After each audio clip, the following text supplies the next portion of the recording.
São 7h30, estamos de volta pela nossa Jovem Pan com o nosso Jornal da Manhã, edição Cuiabá.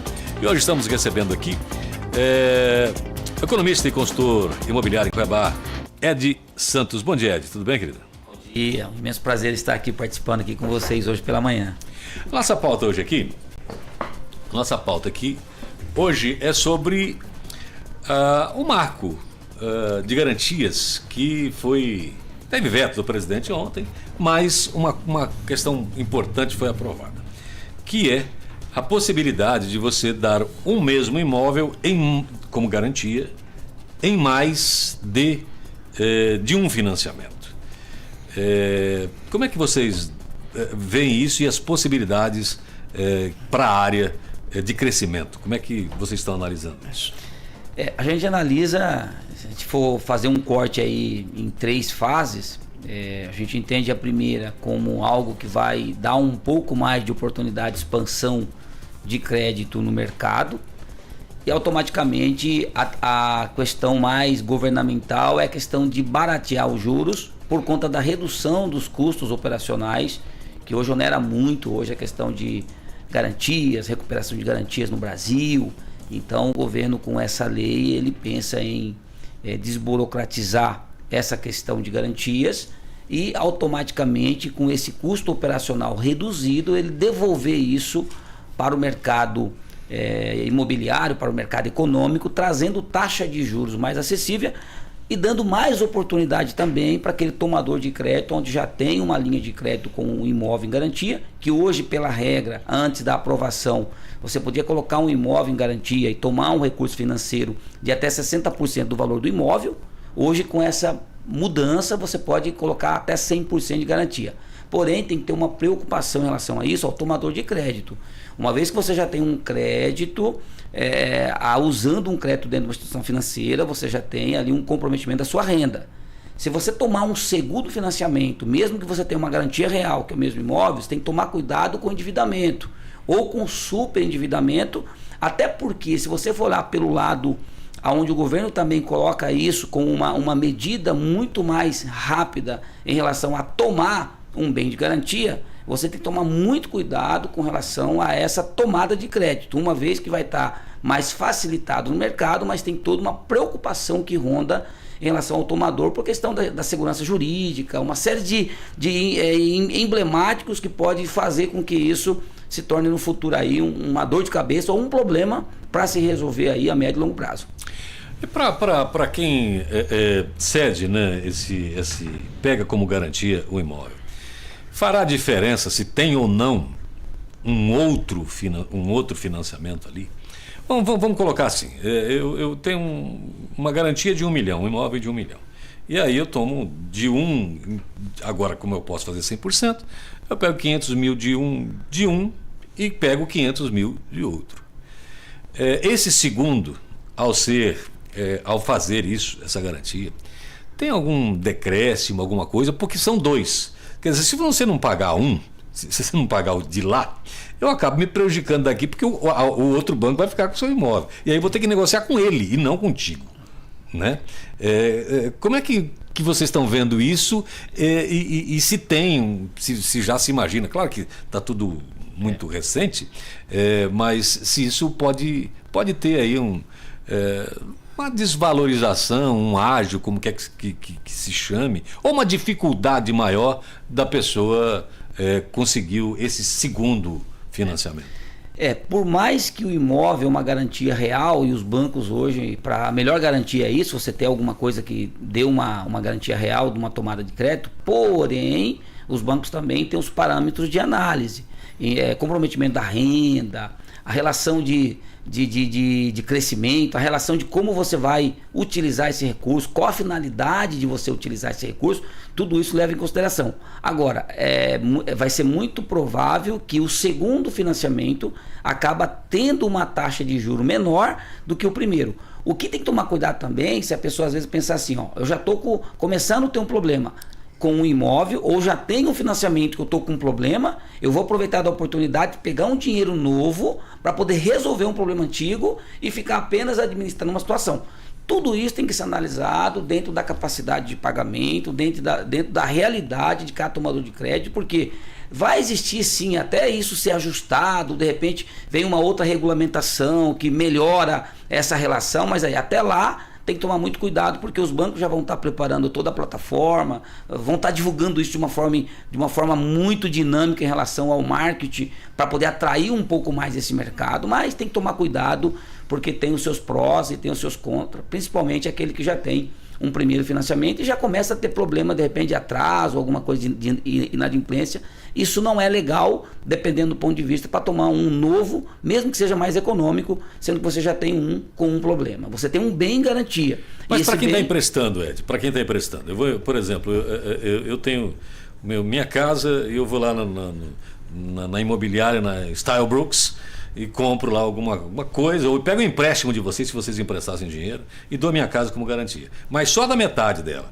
E você dá uma olhada e eu já tenho um outro financiamento com a outra metade da casa para outra instituição. Quer dizer, você vai poder ficar com a metade da minha casa.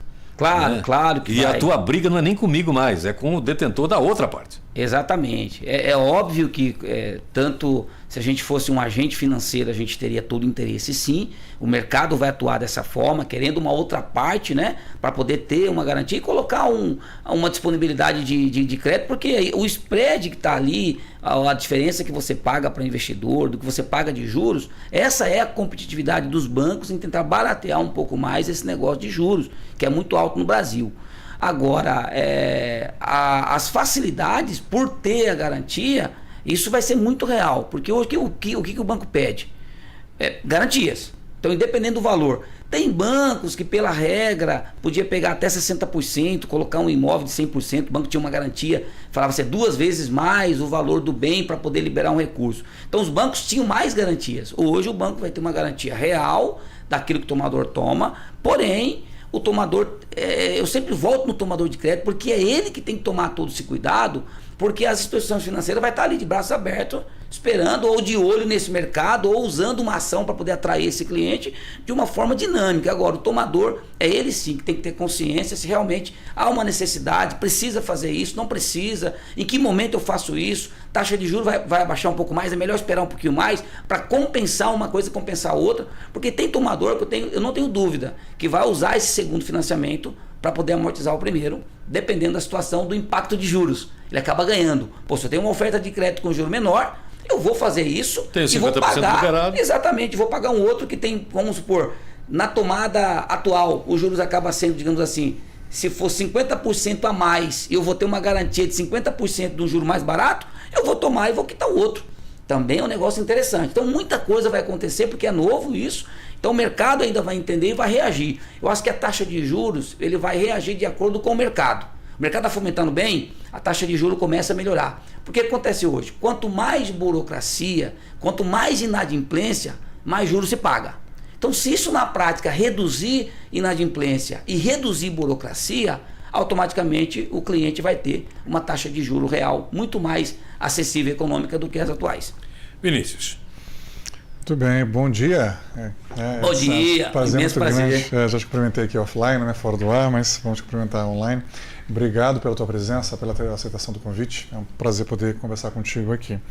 E só lembrando o seguinte, no caso de 2 ou mais credores, né, um credor vende e paga os outros credores, não tem problema algum. Né? Porque hoje é assim, hoje é um credor único, né?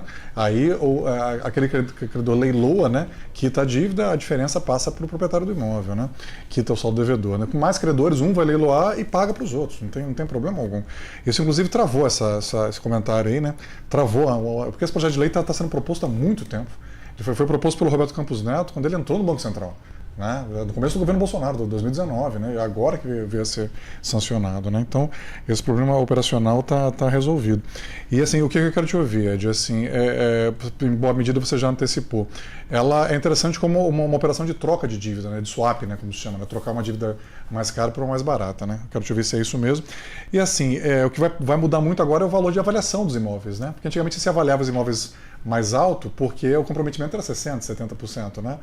E agora, você acha que os bancos vão endurecer mais na avaliação, né, do valor? Porque o valor que se pede não é o valor de venda. Né? Você olha o valor, meu imóvel vale tanto. Eu falo, me mostra o recibo que você vendeu por esse valor. Não se consegue vender pelo valor que se pede, né? Você acha que essa mecânica vai mudar na avaliação do valor dos imóveis? Sim, hoje o home equity no Brasil, que é você pegar um empréstimo com garantia de imóvel, ele cresceu muito. Então esse mercado aí fomenta mais de 12 bilhões ao ano, né? Subentende que isso vai ter um acréscimo muito mais aí para os próximos anos. Mas essa situação da avaliação, ela realmente é algo que ela vai mudar, porque hoje 2 parâmetros para avaliar imóvel. Você pega ali o valor da venda, o valor real, e também já a avaliação que a própria prefeitura tem de todos os imóveis, né? Você tem 2 parâmetros para você avaliar. É claro que quando você coloca lá um valor de compra e isso vai para um avaliador, e a maioria hoje de quem avalia são terceirizados, os bancos terceirizaram esse serviço de avaliação, e aí às vezes quando tem um agente financeiro que tem interesse ali na aprovação, porque os bancos também terceirizam essa operação, é tudo agente financeiro, a maioria do mercado imobiliário é agente financeiro, então o pessoal acaba indo junto, acompanha essa avaliação e acaba tendo uma troca de informação ali para ficar no meio termo, e o avaliador acaba muitas vezes aprovando dentro da média. Hoje o banco deve mudar essa política, ficar um pouco mais rigorosa em termos de avaliação, porque isso é o que realmente vai assegurar a operação de crédito, você saber exatamente lastrear esse valor do imóvel para você não ter problema futuro, porque o mercado a valorização e desvalorização ela é sazonal.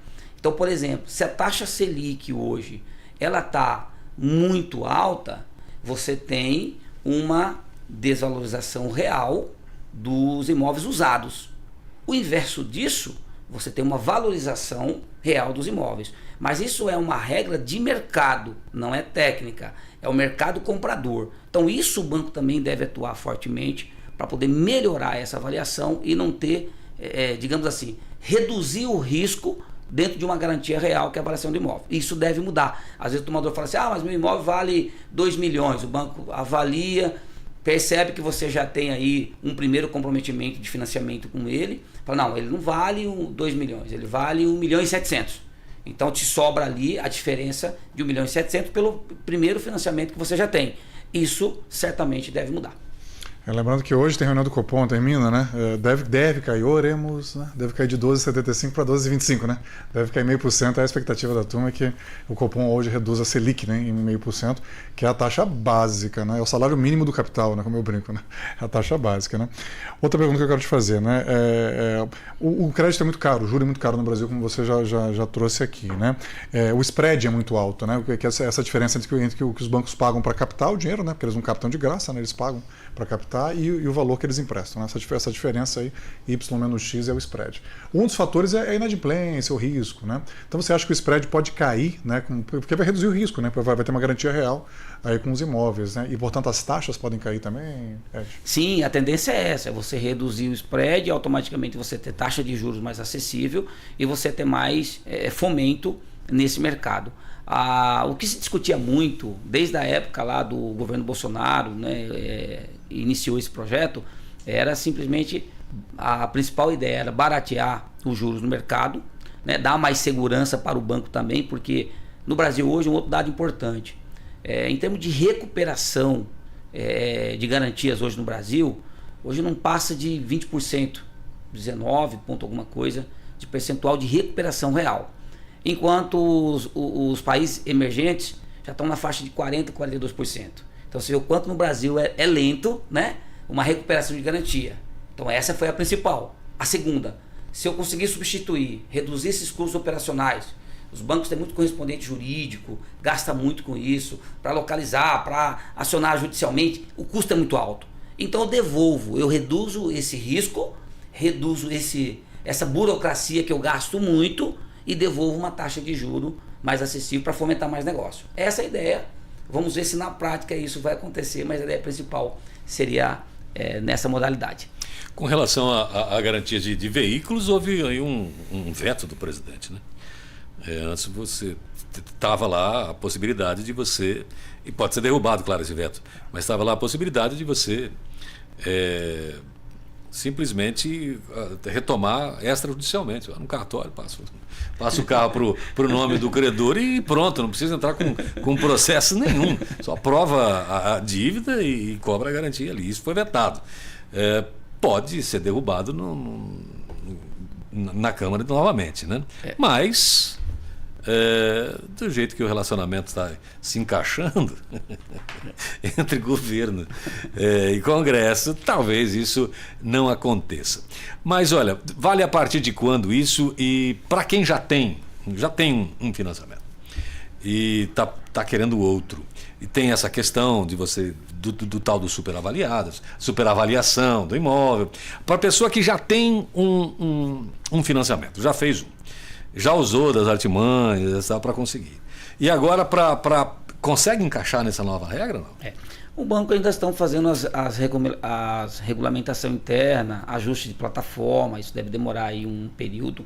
Acredito que a partir do ano que vem isso deve vir já com uma modalidade definida, ajustando, né, os números. O banco, no final do ano, fecha o ano para fazer um balanço. Isso também implica em qualquer mudança agora nesse momento. Então, assim, vem esses ajustes que não deve demorar muito, porque é plataforma digital. Então, isso já deve estar pronto, apenas colocar aí algum detalhe na operação para poder funcionar. Agora, é importante também você analisar, e eu penso também que o tomador de crédito hoje está também estudando essa possibilidade já real, por conta de várias razões, né? Isso está me pesando muito. De repente eu tenho um recurso mais barato, eu vou resolver um problema e vou ter uma tranquilidade financeira por um período, atuando numa taxa menor. Isso já vai acontecer também. Está todo mundo estudando pontualmente cada situação. Agora, é importante que isso veio para ficar, né?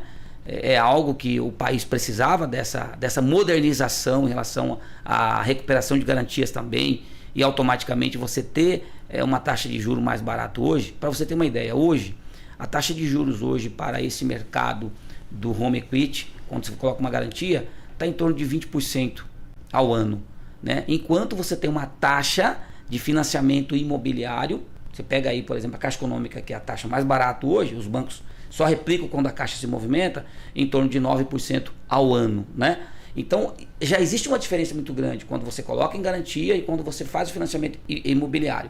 Então, essa disparidade é muito grande. Então, tem espaço para isso. Também é algo que foi estudado onde? Por que eu tenho hoje um home equity, coloco um imóvel com garantia e eu pago 20%? Se eu vou pegar um crédito, financio o meu imóvel, já coloco ele como hipoteca, eu pago 9%. Então, a diferença é muito grande. Então, a tendência é você baratear esse custo hoje, que é em torno de 20% ao ano, dentro dessa regulamentação. Então, assim, analisando de uma forma macro, ele tem os prós e os contras, né? Agora, para o adimplente, para o bom tomador de crédito, etc., é excelente. Agora, a gente tem uma parcela que realmente caminha dessa forma e uma outra parcela que acaba sendo um problema. E aí faz com que a outra parte paga também, aumenta os juros, aumenta tudo, etc. Então, é uma modalidade que realmente ela regulamenta um espaço, uma lacuna, que tinha espaço para você mexer nesse mercado e fomentar ainda mais. A ideia do fomento é interessante, gera expansão, gera emprego, gera renda, mas bato sempre na mesma tecla. O tomador consciente também se torna extremamente importante nessa nova política. Vinícius. Então, o que eu quero te perguntar? Também você falou que o mercado hoje está em 12 bi, né? A carteira do Private Equity, né? Do Home Equity, né? Hoje, né? Que é empréstimo com garantia de imóveis, né? Você vê chance de uma bolha especulativa? Vamos lembrar que lá nos Estados Unidos, daquela crise de 2007 e 2008, do Lehman Brothers, foi por causa disso, né? Subprime, né? Só que lá eles aceitam assim 2, 3 vezes o valor do imóvel, né? Tinha um imóvel de 100 mil dólares, aí tinha 300 mil de dívida, o imóvel caiu para 50, enfim. Aí deu aquela confusão toda lá que gerou aquela crise mundial, né? Você vê chance, assim, no Brasil, aqui é pouco provável, porque aqui é tudo muito regulamentado, né? Lá nos Estados Unidos eles são bem liberais, deixa a coisa acontecer, se tiver crise a gente intervém, né? Eles pensam diferente, né?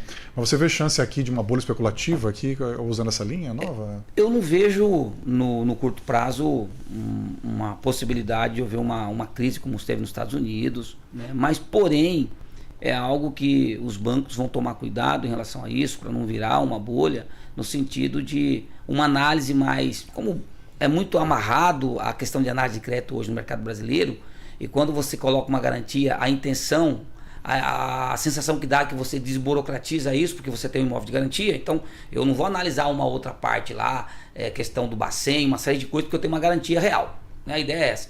Mas eu acho que, contudo, o banco vai ser cauteloso nesse sentido. Por quê? Porque vai começar um período de avaliação. Então, digamos que no primeiro ano, eu fomento dentro de uma coisa mais robusta, mais amarrada, mais burocrática em relação a isso. Eu não vou sair também dando a segunda garantia para qualquer um, porque vai ter critérios para isso também, bem elaborados.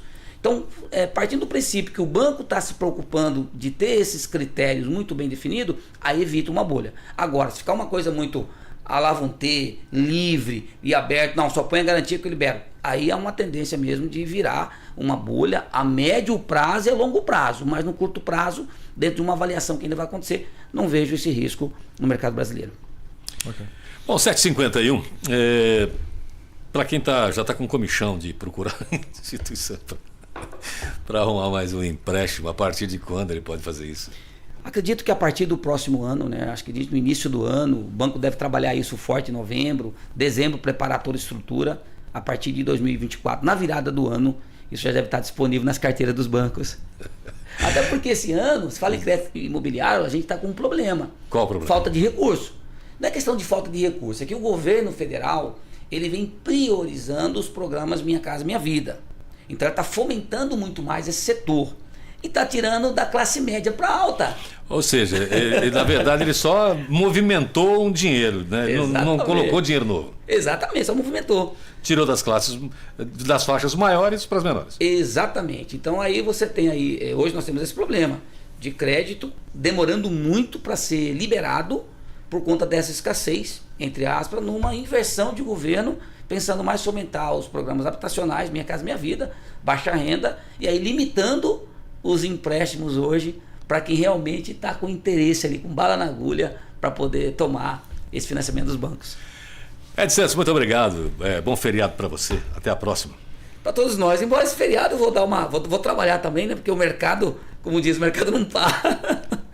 A gente trabalha com a agenda dos clientes. Então o cliente vindo do interior, final de semana, opa, estamos de portas abertas aí para atendê-los a todo momento. Mas para aqueles que vão feriar, um bom feriado, né? E aqueles que vão emendar ainda, né? Porque vai acontecer isso também, claro, né? Vão emendar. Sempre tem. Um excelente final de semana.